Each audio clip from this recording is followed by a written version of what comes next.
السلام علیکم ورحمۃ اللہ وبرکاتہ۔ الحمد للہ وکفی وسلام علی عبادہ الذین اصطفیٰ، اما بعد فاعوذ باللہ السمیع العلیم من الشیطان الرجیم من ہمزہ ونفخہ ونفثہ۔ بسم اللہ الرحمن الرحیم۔ فبشر عباد الذین یستمعون القول فیتبعون احسنہ، اولئک الذین ھداھم اللہ وَأُولَئِكَ هُمْ أُولُو الْأَلْبَابِ۔ وقال تعالی وَنُنَزِّلُ مِنَ الْقُرْآنِ مَا هُوَ شِفَاءٌ وَرَحْمَةٌ لِّلْمُؤْمِنِينَ۔ ناظرین، پروگرام دوائے شافی لے کے حاضر خدمت ہوں اور اللہ کی بارگاہ میں دعا گو ہوں کہ اللہ تعالی اس پروگرام میں جو کچھ بھی کہا جائے کتاب اللہ سنت رسول اللہ صلی اللہ علیہ وسلم کی تعلیمات کی روشنی میں اللہ ہم سب کو وہ سننے، پھر سمجھنے اور اس کے بعد اس پر عمل پیرا ہونے کی توفیق کامل مرحمت فرمائے۔ سبحانک لا علم لنا الا ما علمتنا انک انت العلیم الحکیم۔ ناظرین، آج کی اس نشست میں ہماری گفتگو کا موضوع علامہ ابن القیم رحمہ اللہ کی تالیف کردہ کتاب الجواب الکافی لمن سأل عن الدواء الشافی میں ان کا ذکر کردہ وہ عنوان ہے جس کے تحت انہوں نے انسانی کچھ دل کے اور دماغ کے امراض ان کی نشاندہی کی، اور پھر اس کے بعد ان کا ذکر نصوص شرعی نصوص سے استدلال کرتے ہوئے ان کا علاج بھی شافی علاج دریافت کیا اور رہنمائی فرمائی۔ اس سلسلے میں ہم یہ گفتگو کر رہے تھے کہ ایک انسان کے دل میں یہ ایک خیال اور ہمیشہ وسوسہ رہتا ہے اور اس میں وہ مبتلا رہتا ہے، وہ ایک دھوکہ ہے جس کو بہت بڑا شیطانی سمجھ لیجئے کہ ایک کچوکا ہے یا دھوکہ کہا گیا ہے۔ وہ اپنے آپ کو اس فریم میں مبتلا رکھتا ہے کہ میں صحت میں ہوں، عافیت میں ہوں، تندرست و توانا ہوں اور میرے پاس جملہ دنیاوی آسائش اور نعمتوں کا سامان موجود ہے، تو اس کی دلیل بین دلیل یہ ہے کہ اللہ مجھ سے محبت کرتے ہیں اور اللہ کی اس محبت کرنے کی وجہ سے اللہ نے مجھے یہ نعمتیں عطا کی ہیں، اور اگر میں اس دنیا سے دار آخرت کی طرف منتقل ہوا تو پھر ظاہر ہے کہ اللہ اس سے بھی کہیں بہتر مجھے وہ نعمتیں عطا کرے گا، اور جو میں رویہ رکھے ہوئے ہوں یہاں اس دنیا میں وہ میرا صحیح اور درست ہے۔ یہ ایک بہت بڑا دھوکہ ہے اس کے لیے۔ اللہ کم الحاکمین نے اس بات کو کنڈیم کیا ہے، ریجیکٹ کیا ہے، اور علامہ ابن القیم رحمہ اللہ نے شرعی دلائل کے ساتھ خاص طور پر قرآنی آیات بینات سے یہ ذکر فرمایا ہے کہ یہ محض ایک استدراج کی صورت ہے اور دھوکہ ہے۔ انسان کو چاہیے کہ ایسی حالت میں اپنے آپ کو بچائے اور محفوظ رکھے۔ تو اس سلسلے میں ناظرین انہوں نے یہ ذکر فرمائی ایک اور آیت کریمہ کہ وَقَدْ رَدَّ سُبْحَانَهُ عَلَىٰ مَنْ يَظُنُّ هَذَا الظَّنَّ بِقَوْلِهِ۔ اللہ جل شانہ نے ایک اور آیت مبارکہ میں انسان کے اس گمان اور اس سوچ کو رد کیا ہے، ریجیکٹ کیا ہے، کیا کہ وہ شخص جو ہے وہ یہ کہتا ہے کہ میں صحیح سمت اور صحیح رخ کی طرف جا رہا ہوں اپنی زندگی میں عملی اعتبار سے۔ اللہ کم الحاکمین فرماتے ہیں فَأَمَّا الْإِنسَانُ إِذَا مَا ابْتَلَاهُ رَبُّهُ فَأَكْرَمَهُ وَنَعَّمَهُ فَيَقُولُ رَبِّي أَكْرَمَنِ، کہ انسان جب اللہ اس کو آزماتا ہے، اس کا امتحان لیتا ہے، کس صورت میں کہ فَأَكْرَمَهُ وَنَعَّمَهُ، کہ اسے دنیا میں عزت سے، شہرت سے، احترام سے، وقار سے نوازتا ہے، اور پھر اس پر اپنی نعمتیں بھی بہا دیتا ہے، نعمتوں کی فراوانی کر دیتا ہے۔ وَنَعَّمَهُ فَيَقُولُ رَبِّي أَكْرَمَنِ، تو وہ فوراً یہ کہہ دیتا ہے کہ میرے اللہ نے تو میری عزت کی، عزت افزائی کی، اللہ رب العالمین نے مجھے اس دنیا میں وقار سے، احترام سے، شان و شوکت سے، رفعت و بلندی سے نوازا اور نعمتیں عطا کر دیں۔ حالانکہ یہ وہ کہتا ہے قول، لیکن اللہ تعالیٰ کے اس فرمان کو وہ یکسر نظر انداز کر دیتا ہے کہ اما الانسان اذا ما ابتلاه ربه، جب اللہ اس کو آزمائش میں ڈالتے ہیں، تو پھر آزمائش میں ڈالتے ہیں اور اس کو یہ نعمتیں عطا کرتے ہیں۔ تو آپ اس سے اندازہ لگا لیجئے کہ ان نعمتوں کے ہوتے ہوئے اور اس عزت اور احترام اور وقار اور شان اور انسان کی جو اس دنیا میں خلق خدا کے ہاں احترام اور وقار ہوتا ہے، اس کو اللہ نے ایک امتحان اور ابتلاء کا نام دیا۔ آگے فرمایا کہ وَأَمَّا إِذَا مَا ابْتَلَاهُ فَقَدَرَ عَلَيْهِ رِزْقَهُ فَيَقُولُ رَبِّ أَهَانَنِ، اور وہ شخص کہ جس کو اللہ آزماتے ہیں کس انداز سے، ایک دوسرے طریقے سے، کہ جب انسان کو اللہ آزماتا ہے، اس کا امتحان لیتا ہے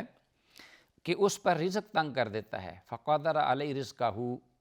اور اس پر جو بھی دنیاوی پریشانیاں ہیں، دکھ ہیں، بیماریاں ہیں، امراض ہیں، تکلیفیں ہیں، مصائب ہیں، اور پھر یہ ہے کہ غربت و افلاس، جو بھی صورتحال پریشانی کی اس میں وہ اس کو مبتلا کرتا ہے، اور پھر وہ کیا کہتا ہے کہ فَيَقُولُ رَبِّ أَهَانَنِ، کہ میرے پروردگار نے مجھے اس دنیا میں یعنی میں رسوا ہوا اور میں جو ہے وہ حقیر جانا گیا دنیا میں، کیونکہ میرے پاس نہ نعمت ہے کوئی، اور نہ میرے پاس کوئی عافیت، نہ صحت، نہ تندرستی، نہ کوئی شان، نہ شوکت، نہ عزت، نہ احترام، نہ وقار، تو یہ ساری چیزیں میرے پاس نہیں ہیں، تو میرے پاس عزت و احترام نہیں۔ تو حالانکہ اسے یہ پتہ نہیں کہ اللہ نے جو پہلے الفاظ ادا کیے ہیں وہ کیا ہیں۔ اللہ نے فرمایا کہ اذا مبتلاہ فقدر علیہ رزقہ، اللہ جب اس کا امتحان لے، جب اس کو آزماتا ہے اور اس کا رزق اس پر تنگ کرتا ہے، اس کو یہ نہیں پتہ کہ یہ ایک پیریڈ ہے اور یہ ایگزام کا امتحان کا پیریڈ ہے، اور یہ پیریڈ ہو سکتا ہے کہ زیادہ لمبا طوالت اختیار کر جائے، اور یہ بھی ہو سکتا ہے کہ بہت کم ہو، اور اگر انسان اس امتحان میں سرخرو ہو، اس میں پاس اور کامران ہو، تو اللہ تعالیٰ اس پر اپنی رحمتوں کی جو ہے وہ بہا دے، رحمتوں کے ساتھ، نعمتوں کے ساتھ، دنیاوی آسائشوں کے ساتھ اللہ اس کو عطا کر کے اس کو عزت اور احترام سے، وقار سے نوازے۔ تو اس لیے اس اعتبار سے یہ دیکھنا ہے کہ یہ جو اپنا کیفیت ہے، خواہ وہ کیفیت پریشانی کی ہے دنیا میں، غربت کی، افلاس کی ہے، تنگ دستی کی ہے، یا آسائش کی ہے، سودگی کی ہے، صحت کی ہے، سعادت مندی کی ہے، تو دونوں صورتوں میں اللہ تعالیٰ نے اس آیت مبارکہ میں یہ ذکر کیا کہ ہم جب اس کو آزماتے ہیں، اور آگے فرمایا کلا۔ تو علامہ شمس الدین ابو عبداللہ محمد بن ابی بکر بن ایوب ابن القیم رحمہ اللہ یہ آیت مبارکہ ذکر کر کے آگے یہ کہتے ہیں کہ ای لیسا کل من نعمتہ ووسعت علیہ رزقہ اکون قد اکرمتہ، کہ یہ اس کا بالکل مطلب نہیں کہ ہر وہ شخص جس پر میں نے اپنی نعمتوں کی فراوانی کی اور انہیں عزت اور احترام اور وقار بخشا، تو میں نے کل من قد اکرمتہ لیسا کل من نعمت ووسعت رزقہ واکون قد اکرمتہ، تو یہ اس کا مطلب ہرگز نہیں کہ میں اس سے محبت کرتا ہوں یا اس سے میں راضی ہوں اور خوش ہوں اور میں نے اس کو یہ نعمتیں دی ہیں، نہیں، بلکہ میں نے اس کو ابتلاء میں، آزمائش میں گرفتار کیا ہے۔ وَلَيْسَ كُلُّ مَنِ ابْتَلَيْتُهُ وَضَيَّقْتُ عَلَيْهِ رِزْقَهُ أَكُونُ قَدْ أَهَنْتُهُ،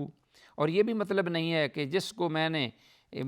جس کا میں نے امتحان لیا اس پر رزق تنگ کر کے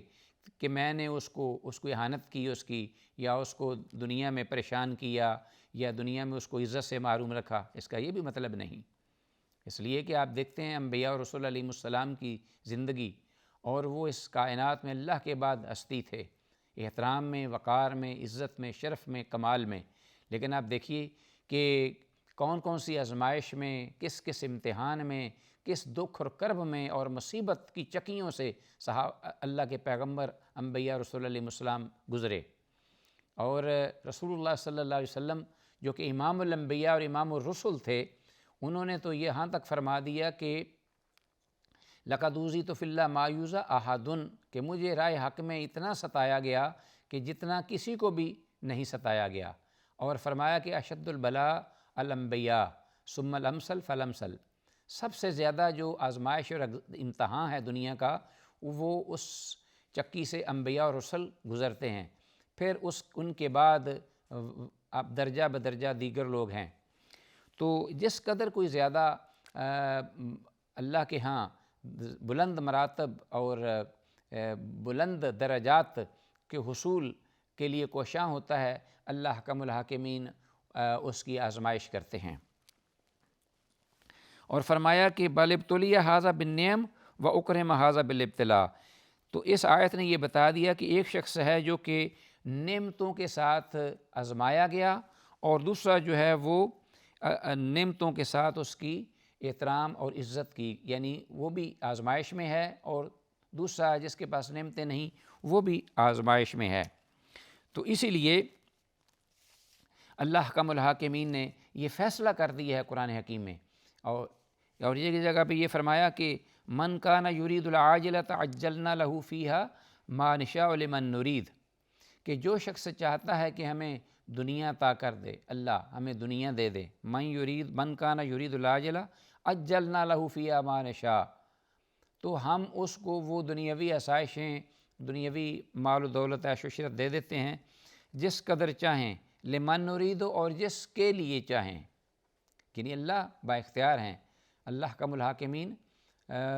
جس کو جو چاہیں دیں، جس کو جو چاہیں نہ دیں۔ تو ایک انسان جب دنیا چاہتا ہے کہ مجھے دنیا کی آسائش اور نعمتیں ملیں، تو اللہ فرماتے ہیں کہ اجلنا لہ فیہا ما نشاء لمن نرید، تو اگر ہم چاہیں، جس کے لیے چاہیں اس کو ہم دے بھی دیتے ہیں، اور جس حد تک چاہیں ہم دیتے ہیں۔ لیکن پھر کیا ہوتا ہے، ثم جعلنا لہ جہنم، پھر ہم کیا کر دیتے ہیں کہ اس کے لیے جہنم کو مقدر کر دیتے ہیں، یصلاھا مذموما مدحورا، جس میں وہ ذلیل و خوار ہو کر جا پڑے گا، داخل ہوگا۔ تو کس قدر یہ واضح اور کلیئر پیغام الہی ہے ہمارے لیے کہ جس سے ایک انسان کی روح لرز جائے، کانپ جائے، کہ وہ شخص جس پر دنیا کی نعمتوں کی فراوانی اور وہ چاہتا ہو کہ میرے پاس یہ دولت ہو رہے، میرے پاس یہ نعمتیں رہیں، تو اللہ کہتے ہیں کہ میں اگر چاہوں تو اس کو عطا کر دوں، تو اللہ ایسے شخص کو عطا کر دیتا ہے جتنا چاہے، جس شخص کے لیے چاہے۔ پھر ہم اس کے لیے کیا جہنم کو مقدر کر دیتے ہیں، کیونکہ وہ مال اور دولت، وہ آسائش اور نعمتیں، اس کو وہ اللہ کی معصیت میں مزید استعمال میں لاتا ہے، اور ناشکری کا مظاہرہ پھر اس میں اسی طرح بغاوت میں، سرکشی میں وہ بڑھتا چلا جائے گا، اپنے تئیں اس فریب اور دھوکے میں مبتلا رہے گا کہ میں صحیح سمت میں اور صحیح رخ میں جا رہا ہوں، میں ٹھیک اور درست ہوں، اس لیے میرے پاس یہ ساری مال و دولت اور آسائشیں ہیں۔ تو اللہ فرمائیں گے کہ وہ یہاں تک کہ واصل جہنم ہوگا۔ ومن اراد الآخرۃ وسعی لہا سعیہا، اور جو اخروی زندگی میں بہتری، بلائی، خیر و برکت اور خوبی اور نیکی چاہتا ہے، تو فرمایا کہ وہو مؤمن، اس حال میں کہ ایمان کا سرمایہ بھی اس کے پاس ہو۔ تو ایسا صاحب ایمان، فاولئک کان سعیہم مشکورا، تو ایسے اہل ایمان جو ہیں، ان کی جو محنتیں ہیں، کوششیں ہیں، ان کی ہم قدردان ہیں، اور ان کی قدر عزت افزائی کی جائے گی، ان کی قدر کی جائے گی۔ کیا مطلب؟ ان کو پورا بدلہ دیا جائے گا اللہ کی رضا اور محبت کی صورت میں اور شکل میں۔ تو ناظرین، اس کے بعد علامہ ابن القیم رحمہ اللہ نے یہ بات بیان کر کے ایک جامع ترمذی کی حدیث کا بھی ذکر کیا ہے، اگرچہ وہ سند کے اعتبار سے درست نہیں، لیکن اس معنی اور مفہوم کی تائید میں ہے، میں چاہتا ہوں کہ وہ بھی آپ کی گوش گزار کر دوں۔ وفی جامع ترمذی، اللہ کے رسول صلی اللہ علیہ وسلم کا یہ فرمان، ان اللہ یعطی الدنیا من یحب ومن لا یحب، کہ یقیناً اللہ جو ہے وہ دنیا عطا کر دیتے ہیں جس کو وہ پسند کرتے ہوں، جس سے محبت کرتے ہوں، یا جس سے محبت نہ بھی کرتے ہوں۔ تو دونوں کو دنیا کی، اس کا مطلب یہ بھی نہیں کہ جس شخص کے پاس دنیاوی نعمتیں اور آسائشیں ہیں، ہر وہ شخص جس کے پاس دنیا کی نعمتوں کی فراوانی ہے، تو نعوذ باللہ وہ اللہ کی بارگاہ میں مبغوض ہے، یا اللہ سے ناراض ہے، یا وہ ایسی روش پہ ہے کہ اس پر آزمائش کی چکی ہے۔ ایسی بھی بات نہیں ہے۔ اللہ حکم الحاکمین دنیا دے دیتا ہے جس کو چاہتا ہے۔ فرمایا کہ یؤتی الدنیا من یحب ومن لا یحب ولا یؤتی الایمان الا من یحب، لیکن ایمان جو ہے وہ خاص ہے اس ایک شخص کے لیے جس سے اللہ محبت کرتے ہیں۔ تو گویا دنیا جو ہے وہ صاحب ایمان کو بھی مل جاتی ہے اور جو بے ایمان ہوتا ہے اس کو بھی مل جاتی ہے، لیکن جو ایمان ہے وہ صرف اسی کو ملے گا جس سے اللہ محبت کرتے ہیں۔ تو اس اعتبار سے یہ حدیث اگرچہ سند کے اعتبار سے درست اور صحیح نہیں، لیکن علامہ ابن القیم رحمہ اللہ نے اس بات کو واضح کیا۔ ناظرین، آتے ہیں ہم اس کے ساتھ ایک اور ان کا اسی سے ملتا جلتا، اسی سے ریلیٹڈ ایک عنوان ہے جو انہوں نے آگے ذکر کیا ہے کہ جو ہم نے بحث اور گفتگو کی، اس کا ما حصل جو ہے وہ اس کا جو نبذہ ہے وہ کیا ہے کہ دنیا کے ساتھ ایک انسان جو ہے وہ دھوکہ کھائے، دنیا کے بارے میں وہ دھوکہ کھائے، دنیا کے سلسلے میں دھوکہ کھائے، تو بہت سے لوگ ایسے جو ہیں وہ اس سلسلے میں دھوکے میں مبتلا ہیں۔ تو فصل ذکر کرتے ہیں کہ فی المغترین بالدنیا، دنیا کے بارے میں دھوکہ کھانے کی فصل۔ تو یہ بھی اس اعتبار سے بڑا ہی اہم موضوع ہے کہ ایک انسان جو ہے وہ اس دھوکے میں مبتلا ہے